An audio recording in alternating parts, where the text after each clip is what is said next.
क्या है, कैसे है, कैमरे में देखिएगा। देखिए, संघर्ष तो एक ऐसी कहानी है कि मुझे लगता है कि आज हर आदमी और हर वो गार्जियन अपने बच्चों के सामने ही संघर्ष करते नज़र आ रहा है। रीज़न ये है कि हमारे बच्चे हमसे नहीं खेल पा रहे हैं, मोबाइल से गेम खेल रहे हैं, और उसी बेस पे हम लोगों ने इस कहानी को बनाया है ताकि कम से कम जो संस्कार पहले के, जैसे हमारे पापा जब हम कुछ खेलना चाहते थे तो पापा अपने कंधों पे लेकर हमें खिलाया करते थे, लेकिन आजकल ऐसा नहीं है। हम घर जाते हैं तो बच्चे पहले मोबाइल मांगते हैं, हमें नहीं। उसी बेस पे है कि आजकल बच्चे गेम के तहत इतना दिमागी तौर से, कई सारे बच्चे तो अपने माँ बाप के कत्ल कर देते हैं, कई सारे बच्चे छत से कूद जाते हैं गेम को देखते देखते, गेम को चलाते चलाते, गेम को खेलते खेलते। इसीलिए हम लोगों ने बोला कि नहीं, हमारे समाज के लिए ये चीज़ें बेहतर नहीं है। जो बच्चे गेम खेल रहे हैं वो बच्चे अगर अपने माँ बाप से खेले तो शायद आने वाली पीढ़ी हमेशा संस्कार में लिपटी रहेगी। और एक संस्कार का जो योगदान है हमारे जीवन में, संस्कार का योगदान बहुत बड़ा होता है, तभी हम अपने दुनिया में लोगों को पहचान पाते हैं। लेकिन आजकल बच्चे मोबाइल को पहचान रहे हैं, अपने माँ बाप से दूर होते जा रहे हैं। उसी बेस पे हम लोगों ने कहानी की है, और एक समाज को एक अलग दिशा देने के लिए, ताकि समाज अपने बच्चों को टाइम दे, पिता अपने बच्चों को टाइम दे, और बच्चा भी अपने बाप और मम्मी को टाइम दे, ताकि उसको ये समझ में आए कि नहीं, माँ बाप का प्यार कितना प्यारा होता है। आपके साथ कौन कौन है पूरे फिल्म में, क्या क्या है? इस सिनेमा में मेघा श्री जी हैं, माही श्रीवास्तव जी हैं, सब्बा खान जी हैं, और समर्थ चतुर्वेदी जी हैं, विनोद मिश्रा हैं, संजय पांडे हैं, अनूप अरोड़ा जी हैं, मटरू भाई हैं, और मानी बहुत सारे कलाकार इसमें हैं जो कि, हाँ, और जितने भी कलाकार हैं सबने अपना 110% दिया है। विनीत विशाल है जो कि मेन भूमिका में है, जो कि हमारा जो इसमें फाइट दिखाया गया है आपको बैंकॉक में, पटाया में, तो मेन लीड वही कर रहे हैं। विलेन का जो भूमिका होता है, एक विलेन जो गेम प्लान करता है हिंदुस्तान के बच्चों को बर्बाद करने के लिए, हिंदुस्तान के भविष्य को बर्बाद करने के लिए, उसी कहीं ना कहीं जाल को हमारा हीरो तोड़ता है। इसमें मेरी बेटी है जिसका नाम कृति यादव है, जो कि विलेन के मरने के बाद ही सिनेमा शुरू होता है। और लास्ट में जो हम खुद ही परसों हम सब लोग सिनेपोलिस में देख रहे थे पटना, और मुझे नहीं लगता, कम से कम 150 पत्रकार लोग थे, यूट्यूबर भाई थे, और सब लोग रो रहे थे। हम रो रहे थे, सर रो रहे थे, माही रो रही थी, हमारे पराग सर रो रहे थे। तो कहीं ना कहीं देखिए, एक सिनेमा है जो अपनापन जब दिखता है तो कहीं ना कहीं वो बेहतर होती है, और हमने कोशिश की। अब अपने बेटे को खुद ही सम्मान देना पड़ेगा, तब जाके हमारे गांव के लोग सम्मान देंगे, फिर वो जिला में बदलेगा, जिला से पूरा बिहार बदलेगा, यूपी बदलेगा। तो सबसे पहले अगर कोई बेहतर करता है तो मुझे लगता है कि हम सबका दायित्व बनता है कि अपने बच्चे को बड़ा करें, अपनी भाषा के लिए बेहतर बोले, बुरा ना बोले। आप किसी एक इंसान को बोलिए, लेकिन अगर भाषा को बोलिएगा ना कि भोजपुरी गंदी है, तो वहाँ गलत लगता है। बोलिए कि ये आदमी गंदा है, भोजपुरी गंदी नहीं हो सकती। भोजपुरी हमारी माँ है, और माँ कभी गंदी नहीं होती है। माँ अपने बच्चों को हमेशा अच्छा संस्कार देती है, लेकिन उसमें कोई बच्चा चोर निकल जाता है, कोई डॉक्टर निकल जाता है, तो वो बच्चा गंदा है ना, वो माँ गंदी नहीं है। तो हम कभी भी किसी को अगर टारगेट करते हैं तो मुझे लगता है कि आप भाषा के बारे में तो बोलिए मत, आप भाषा के बारे में बोलिए कि भाषा हमारी इतनी प्यारी है, ये आदमी गंदा कर रहा है सर, तो टारगेट एक ही होगा। ऐसे क्या होता है कि लोग सोशल साइट पे ना अपने भाषा को ही बोलते हैं कि भोजपुरी में ऐसे हो रहा है, भोजपुरी में ये हो रहा है, भोजपुरी इतनी गंदी है, भोजपुरी वो है, भोजपुरी ऐसा है। तो उसमें क्या होता है ना कि हम अपने एक आदमी को चलते हम पूरी भाषा को बर्बाद कर रहे हैं। सर जी, 3 ऐसे आप ही के इंडस्ट्री से अभी केंद्र सरकार में एक चेहरा है और लगातार काम भी कर रहे हैं भोजपुरी को लेकर पूरे गोरखपुर में। और अगर रवि किशन जी की बात करें तो उन्होंने कहा कि काम बनाएंगे। क्या लगता है कि एक विस्तार करना चाहिए यूपी में काम? देखिए, मुझे नहीं लगता कि भोजपुरी के लिए उन लोगों ने सिर्फ अपने, देखिए मेरे कहने का मतलब, वो तीनों मेरे बड़े भाई हैं और मैं उन पर कोई टिप्पणी नहीं कर सकता, क्योंकि मैं राजनीति आदमी नहीं हूँ, मैं एक कलाकार हूँ। अब ये राजनीति वाली बात हो गई। अगर वो तीनों चाह दे तो मुझे लगता है कि भोजपुरी का एक ग्राफ हो सकता है, क्योंकि देखिए मेरे कहने का मतलब, मैं आप सबके बीच में अपनी बातें रख सकता हूँ, लेकिन वो ऐसे न्यायालय में जाकर बात रखते हैं जहाँ पे इंडिया के मोस्ट, मुझे लगता है कि प्रतिष्ठित लोग, प्रधानमंत्री, मुख्यमंत्री, सांसद, बहुत सारे लोग होते हैं। तो पास करना नहीं करना, उनकी बातों को सुना जाएगा। मैं कितना भी चिल्लाऊंगा तो मेरी बातों को कोई अहमियत ही नहीं देगा। मेरी बातों की अहमियत मेरी जनता देती है, क्योंकि जनता को मैं मनोरंजन देता हूँ। सरकार को मैं क्या देता हूँ? सरकार से तो मैं यही कहूँगा ना कि अगर 500 हॉल और थिएटर अगर हम यूपी बिहार में अगर बन जाते हैं तो जहाँ जहाँ थिएटर होगा वहाँ 10 दुकानें तो बढ़ेगी ना। तो दुकानें बढ़ेगी तो रोज़गार तो बढ़ा। तो रोज़गार का जरिया भी हमारा है सिनेमा, बशर्ते हम उस पर फोकस नहीं कर पा रहे। और हमारे तीनों भाई अगर तीनों सांसद चाहें तो ये पॉसिबल है, क्योंकि वो उनका विषय है, वो उस बात को संसद भवन में रख सकते हैं। हम तो सिर्फ आप सबके बीच में रख सकते हैं, क्योंकि हम एक कलाकार हैं। अभी जिस दिन हम नेता बन जाएंगे उस दिन इस बात को हम भी रख सकते हैं, बट हमारा कोई इरादा नहीं है। क्या 2024 में विचार है? नहीं नहीं नहीं नहीं नहीं, मेरी ज़िंदगी में मैं कलाकार हूँ और मुझे लगता है कि मेरी पहचान कलाकार बन के ही रहे। तीनों भाइयों से पिक्चर हॉल, ये जो थिएटर बनाने की बात है, क्या वो डिमांड रखी? मैंने सबसे डिस्कशन किया, ऐसा नहीं कि मैं देखिए अब वो मेरे से बड़े हैं, मैं बहुत सारी चीज़ें उनसे डिस्कस नहीं कर सकता, क्योंकि मैं उनको सजेशन देने वाला क्या होता हूँ, मैं उनके बहुत बाद आया हूँ। तो मुझे लगता है कि मेरा जितना सीमा है, जितना चीज़ें हैं, अब वो तो इस लाइन से बहुत दूर हैं अभी। दोनों ठीक है, अपने तीनों बेचारे अपना काम कर रहे हैं, अलग मैटर है, लेकिन 110% तो भोजपुरी को नहीं दे रहे हैं। वो कहीं ना कहीं अपने जनता को विकास के लिए दे रहे हैं। तो अब इनका एक क्षेत्र जो है थोड़ा सा बट गया है। तो जब 110% अगर इसमें रहते वो, तो शायद इस विषय पे वो सोच सकते थे। अब उनको तो भाई किसी का पंचायती भी करना है, किसी का ये बिल पास करना है, वो बिल पास करना है। तो मुझे लगता है कि थोड़ा उससे हटके और अगर सिनेमा लाइन में सोचे तो ये भी एक रोज़गार का बहुत बड़ा मुद्दा है। अच्छा, यूपी और बिहार दोनों स्थानों में सबसे अच्छा एटमॉस्फेयर कहाँ मिलता है शूट करने के लिए?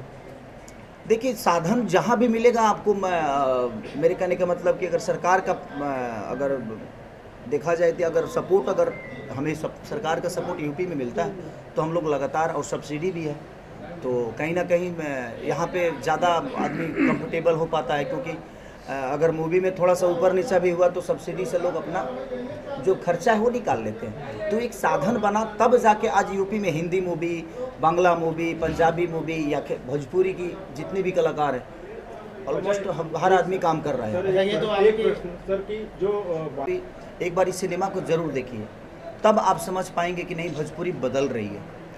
और भोजपुरी में बदलने में मुझे लगता है कि नील का पत्थर साबित होगा, जिसका नाम संघर्ष 2 है। तो हमारी एक कोशिश है, अब कोशिश आप सबकी है, तभी हम अपने आप को बड़ा कर पाएंगे।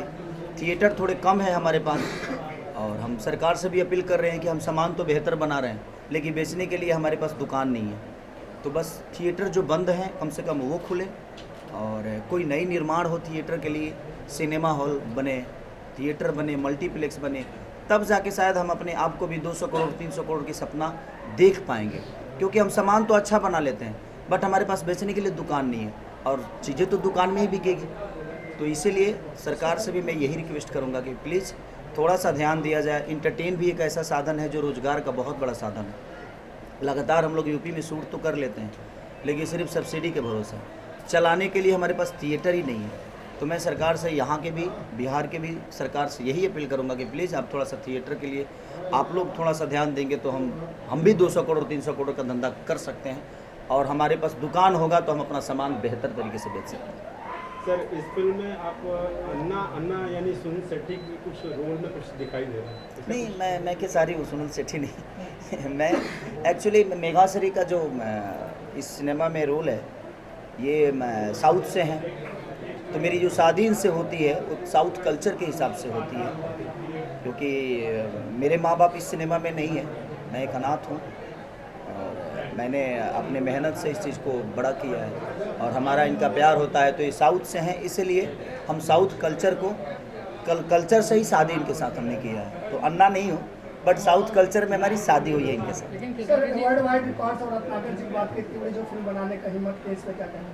देखिए, ये बहुत बड़ा जिगरा है सर, कि हमारे पास दुकान बहुत कम है, बेचने के साधन बहुत कम है, लेकिन उसके बावजूद भी उतने में ही आप 3-4 करोड़ की फिल्में बनाओ भोजपुरी में, तो ये बहुत बड़ा जिगरा का काम है। यहाँ कोई करता नहीं है, लेकिन कुछ लोग हैं जो कोशिश कर रहे हैं, और सबसे बड़ा कि रत्नाकर भी है।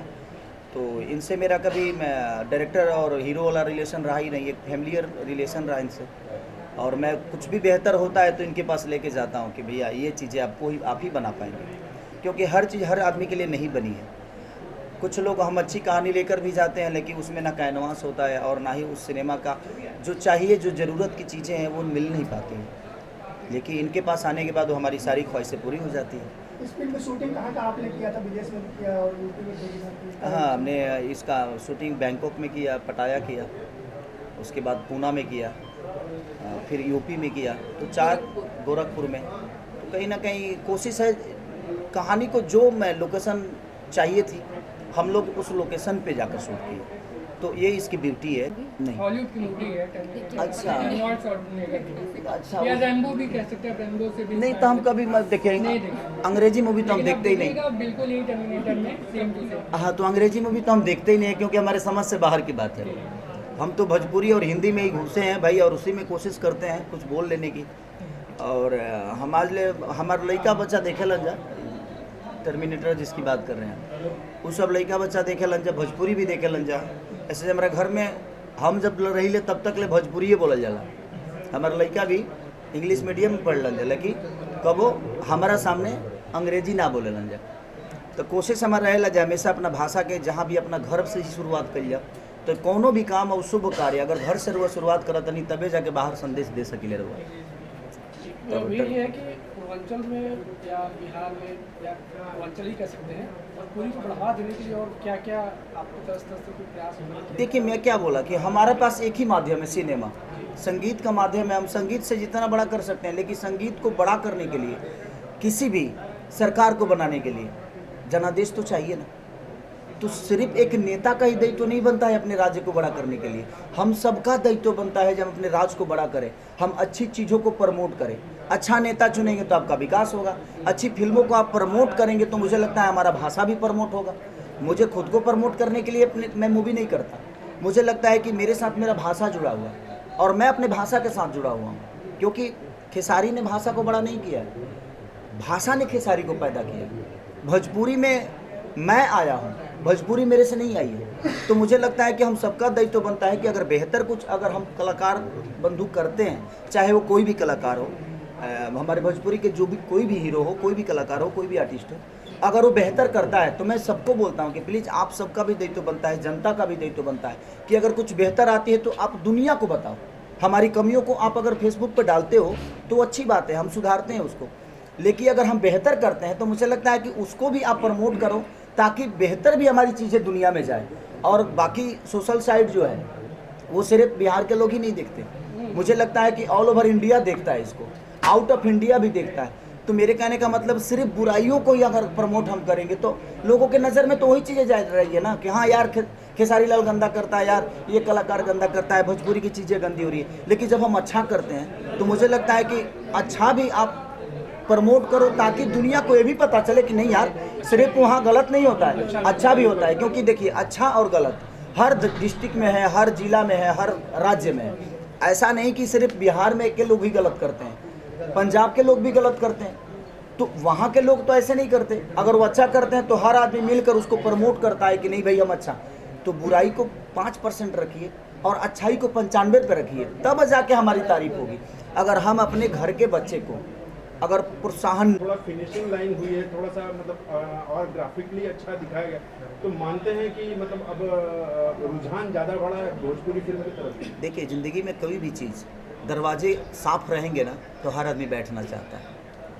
अगर मंदिर भी गंदा होता है ना तो वहाँ पे दुनिया बैठना नहीं चाहती है। तो बात उस भगवान की नहीं है, बात उस जगह की है। भगवान कितना भी बड़ा हो लेकिन मंदिर अगर साफ़ सुथरा नहीं है ना तो दुनिया वहाँ पूजा करने नहीं जाती। हम मंदिर को क्यों साफ करते? उसी तरह भाषा होता है, भाषा का गरिमा होता है। अगर हम बेहतर चीज़ें देने लगेंगे ना तो हर आदमी तो लगेगा ना कि नहीं यार 40 करोड़ जनता, 30-35 करोड़ जनता का आबादी है ये, और कहीं ना कहीं मुझे लगता है कि हिंदी के बाद अगर देखा जाए तो हमारी भोजपुरी ही है, जो कि इतने बड़े कैनवास और इतना बड़ा भाषा बोला जाता है हमारा, और हम सबसे कम रिकवरी में। रीज़न उसका यही है कि हम बेहतर चीज़ों पे काम नहीं कर पा रहे हैं और बेहतर डायरेक्शन में नहीं जा पा रहे हैं और बेहतर हॉल हमारे पास नहीं है, थिएटर नहीं है। अब ये जो मेरी सिनेमा लगी है संघर्ष 2, यूपी बिहार झारखंड सबको मिला के मुझे लगता है कि 40 और सर एक दिन का मुझे लगता है कि 8 से 10 लाख रुपए एक दिन का रिकवरी मात्र 22 सिनेमा 40 सिनेमा में अगर आपको होता है तो आप समझ सकते हैं अगर हमारे पास 500 थिएटर होते तो हम कितना करते। एक दिन में कम से कम 1.5 से 2 करोड़ रुपया। तो हमारा अगर 2 हफ्ते का कलेक्शन आप देख लिया जाए तो कम से कम 100 करोड़ में तो हम भी घूम जाते। बट हमारे पास थिएटर है ही नहीं, तो हम करें तो क्या करें।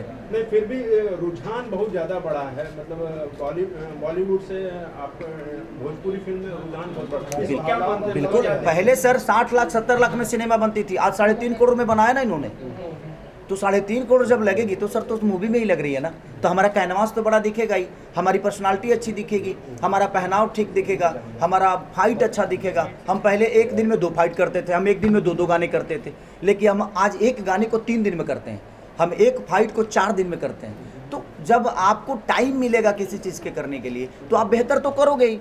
और टाइम कब मिलता है? जब आपके पास पैसे होते हैं, क्योंकि टाइम लेने के लिए पैसे तो खर्चे होंगे। मतलब पूरा पैसे पर आप बिल्कुल, पैसे पे हर वो चीज़ें। मेरे कहने का मतलब सर कि आप अगर फुटपाथ पे चीज़ें लेते हैं तो आपको वो टी शर्ट 10 रुपये में मिल जाएगी या 200 में मिलेगी, लेकिन जब मॉल में जाएंगे सर, तो मॉल में जाने के बाद तो एक टी शर्ट का कीमत कम से कम 5,000 तो हो ही जाएगा। अच्छा, ये एक और सवाल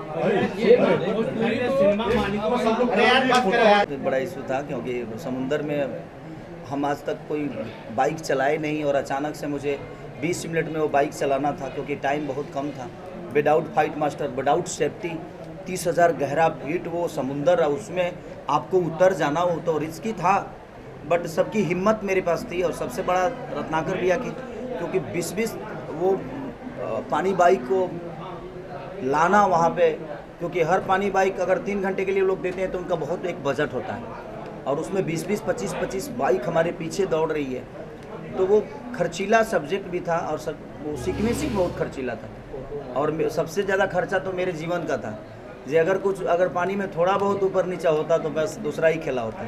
लेकिन लोगों का एक आशीर्वाद है तो मुझे डर कभी नहीं लगता किसी काम में, क्योंकि मुझे लगता है कि लोगों का प्यार और इतना जनादेश है मेरे पीछे, और उनका आशीर्वाद है, तो मुझे ज़्यादा दिक्कत नहीं हुई। प्रोड्यूसर की गाड़ी सुनने वाली रियल गाड़ी उड़ा दिया गया जब ये सब पहली बार हुआ। वो तो पराग पाटिल से पूछिए, जिन्होंने जिस सीक्वेंस में हम जो सीक्वेंस को लाख रुपए में फरमा सकते थे, इन्होंने कम से कम 15 लाख खर्चा कर दिया उसमें। गाड़ी पलटी, और नई गाड़ी, वो 4 साल की गाड़ी थी बेचारी, और वो प्रोडक्शन के लिए गई थी खाना लेकर, और अचानक से इन्होंने उसी में बांध के बम उड़ा दिया। तो वो ठीक था, लेकिन अब भरपाई तो भाई अब प्रोड्यूसर हमारे बताएंगे, रत्नाकर भैया की कितना भरपाई करना पड़ा इनको।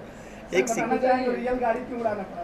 बताते हैं इनका क्वेश्चन। हाँ, कहीं ना ये जो सिनेमा मालिकों का ये कहना है कि जो आप बोल रहे हैं थिएटर बढ़ाने की, तो यहाँ पे दिक्कत सिनेमा मालिकों को ये आ जाता है कि जो OTT प्लेटफॉर्म नए आ गए हैं उस पर फिल्में बिक जा रही हैं और फ्री में शोकेस हो रहा है। नहीं बात सर वहाँ तो अच्छा, वो ये बताइए कि OTT हिंदी के लिए नहीं है, सबके लिए तो आखिर जवान ने कमाया ना सर, जी। गदर ने कमाया ना, तो बात वहाँ भी से सिर्फ OTT से नहीं है। हमें अगर सुविधा मिलेगा, तो अगर AC लगी, अच्छा कुर्सी मिला, तो हमारे पास पैसे हैं, बशर्ते हमें सुविधा नहीं मिलती है सर, सुविधा नहीं मिलती है, इसलिए हम चीज़ों को नहीं देख पाते हैं। अब बताइए, जब कुर्सी टूटी होगी और सीट फटा होगा तो कौन अपने बीवी बच्चों को लेकर जाएगा भाई? सर जो नए लग रहे हैं वो विषय नहीं है। कहाँ अड़चने आ रही हैं? अड़चने देखिए, मेरे कहने का मतलब देखिए, हमारे क्षेत्र में आता नहीं है। मैं एक कलाकार हूँ, मैं कलाकार ही कर सकता हूँ। सीट ठीक कराना, यहाँ का व्यवस्था, राज्य का व्यवस्था किसके हाथ में होता है? कहीं ना कहीं मुख्यमंत्री के हाथ में होती है, या विधायक के हाथ में होती है, या MP के हाथ में होती है, सरकार के हाथ में होती है। बेसिकली सरकार के हाथ में होती है। अगर सरकार हमारे हॉलों को बड़ा कर दे, सरकार हमारी चीज़ों को व्यवस्था बढ़िया से दे दे, तो हम ऑफिशियली। सर अगर OTT फ्री में दिखा रही है फिल्म, तो कोई पैसा खर्च करके थिएटर तक आएगा क्यों? लेकिन कुछ फ्री में नहीं दिखा रही है, वो बाद में आपसे लेगी, आपको आपकी आदतों को खराब कर रही है, वो सब्सक्रिप्शन है, आपकी आदतों को खराब कर रही है।